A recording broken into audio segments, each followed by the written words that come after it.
Cette chronique vous est présentée par Nokian Tires en collaboration avec Desharnais, le connaisseur membre du réseau Point Est. Chez Desharnais, la mécanique, les pneus, on connaît ça. Nous sommes présentement chez Desharnais Pneus Mécaniques. Je suis en compagnie de Jean Guiroy. Salut Jean-Guy. Salut Daniel. Alors Jean-Guy, on va parler pneus d'hiver. Encore une fois, cette année, on va faire le tour des différents pneus, mais de façon un peu différente cette année. Oui, on va faire le tour, un survol de chaque catégorie.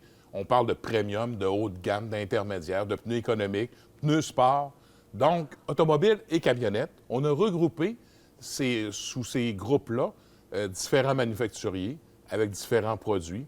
Ça facilite notre magasinage pour nos pneus d'hiver, puis de se retrouver aussi dans ce panoplie de produits qui est offert, mais en même temps aussi de tenir compte du type de véhicule, type de route qu'on fait également. Donc, déjà là, on a une bonne partance avec ce menu-là qui est devant nous. Et ça aide aussi aux conseillers, justement, à vous aiguiller vraiment vers le bon produit qui va convenir à vos attentes. Alors, au cours des prochaines semaines, on va faire le tour de chaque catégorie de pneus. On va commencer avec Nokian, manufacturier qu'on peut catégoriser premium. Oui. Donc, deux pneus se retrouvent dans cette catégorie-là. Exactement. On a le Hakkapeliitta 9 et le Hakkapeliitta R3. La différence, la nuance entre les deux, justement, le R3, on va avoir des pneus, puis on regarde la classification aussi de ces pneus-là. Chaque pneu a eu une cote également sur comme comportement sur glace, l'adhérence qu'il y a, dans la neige, la durabilité, également la douceur de roulement. Fait que tous ces pneus-là, il y a un travail qui a été fait minutieusement pour catégoriser tous ces produits-là comme il faut. Avant de rentrer, Jean-Guy, directement dans la catégorie premium, on va parler un peu du manufacturier Nokian. Oui, mais Nokian, voyez-vous, ont toujours été d'avant-gardistes. En plus, on les connaît, les légendaires, avec leurs crampons. On est rendu maintenant qu'on a deux sortes de crampons sur le même produit, qu'on est capable de sortir des crampons qui vont nous donner une adhérence et ils vont nous donner une traction aussi pour justement faire face aux deux situations. On s'est raffiné beaucoup avec toute la gamme de Nokian. On a travaillé le C3, le R3 et le Hakkapeliitta 9, qui est leur cheval de bataille qui a vu jour l'année dernière, mais qu'on a développé davantage, encore une fois, cette année. Mais Nokian demeure un chef de file dans le type de produit. Pourquoi? Pour deux bonnes raisons. Premièrement, on a su s'adapter chez Nokian aux nouvelles dimensions qu'on retrouve dans le parc automobile d'aujourd'hui.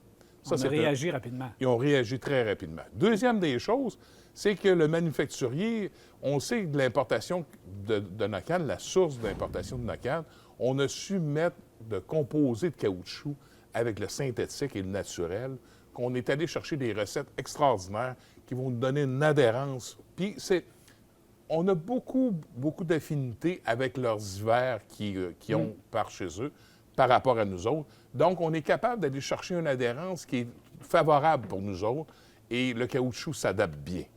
Donc, c'est pour ça que ça a connu une popularité extraordinaire et que ça continue et ça se perpétue chez Nokian aussi. Bon, si on fait le tour des produits maintenant... si on regarde deux nouveautés chez Michelin, ça, c'est intéressant parce qu'on sait que Michelin a toujours eu une certaine difficulté à sortir un pneu d'hiver bien adapté à nos hivers québécois. Mais je pense que cette année, on est capable d'arriver avec un produit, le XI Snow et le XI North. C'est deux produits qui sont intéressants. Puis, regarde la classification qu'on a ici au niveau sur la glace. Le XI North est supérieur parce qu'il est cramponné en plus. Okay. Fait qu'on va aller chercher une adhérence différente.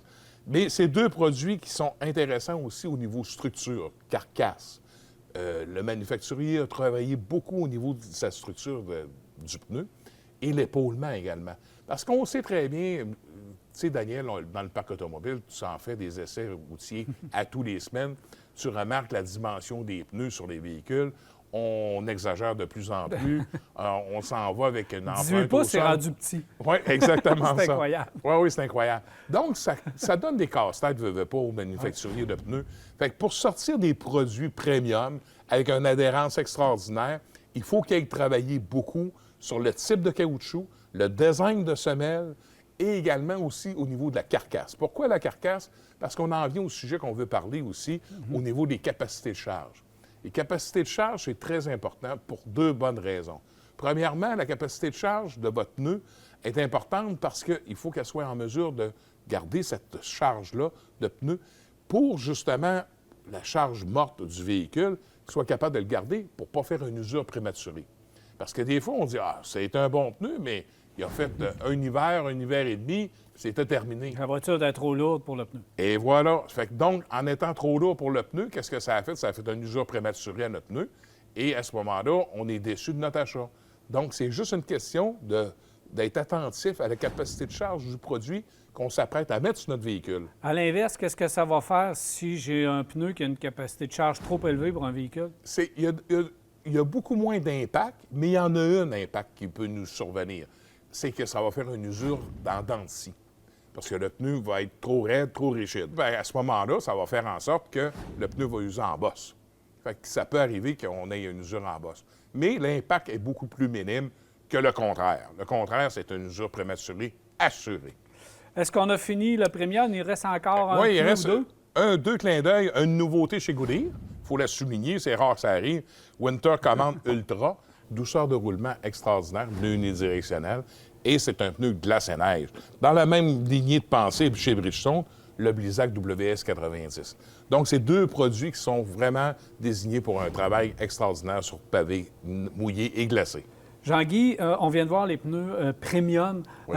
Quel acheteur, pourquoi on devrait regarder ces pneus-là? Bien, premièrement, si on veut avoir un produit, si on roule quand même, on fait un bon kilométrage, un 15-20 000 kilos dans notre saison. Fait qu'on veut avoir un pneu qui va perdurer pendant quelques saisons. Et également aussi la sécurité, d'avoir un pneu où ce qui va être le plus adapté à notre véhicule pour avoir justement, si on fait beaucoup de grandes routes, on va choisir un pneu glace et neige, comme on a toujours mentionné, qui va nous donner plus de stabilité avec un épaulement aussi. L'épaulement du pneu qui est important. Donc, pour ça qu'on va aller dans un premium. Si on décide, si on vise la sécurité puis qu'on sert de notre véhicule beau temps, mauvais temps, bien, il faut aller d'un premium. Dans cette catégorie-là. La semaine prochaine, on voit quelle catégorie? On va faire un tour d'horizon, le haut de gamme, l'intermédiaire et l'économique. Également, un petit crochet, on va aller voir le pneu sport parce qu'il y a des pneus sport en hiver parce qu'il y a du monde qui prennent leur voiture en sport l'hiver. Fait qu'on va avoir une tenue de route intéressante aussi.